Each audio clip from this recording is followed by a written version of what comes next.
সালাতে দোয়া কবুল হয়। সালাতে দোয়া কবুলের তিন জায়গা। একটা হচ্ছে তাকবীরে তাহরিমার পরে আমরা সানা পড়ি না, আমরা তো একটা পড়ি। আল্লাহর হাবিব সুন্নাহ এবং নফল নামাজে আরো পড়তেন সানা, ওই দোয়া কবুল হয়। দুই নম্বর জায়গা সালাতে সেজদায় পড়ে দোয়া করলে কবুল হয়।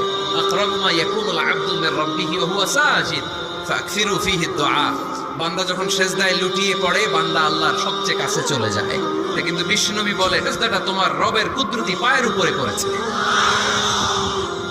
সেজদায় পড়ে দোয়া করে।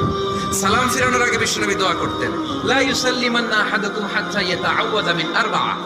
আল্লাহর হাবিব বললেন, চার জিনিস থেকে পানাহ না আছে আমার কোন উম্মত যেন সালাম না ফিরায়। তারা যেন পড়ে, আল্লাহুম্মা ইন্নী আউযু বিকা মিন আযাবিল কবর, আউযু বিকা মিন আযাবি জাহান্নাম, আউযু বিকা মিন ফিতনাতিল মাহইয়া ওয়াল মামাত, আউযু বিকা মিন ফিতনাতিল মাসিহিদ দাজ্জাল।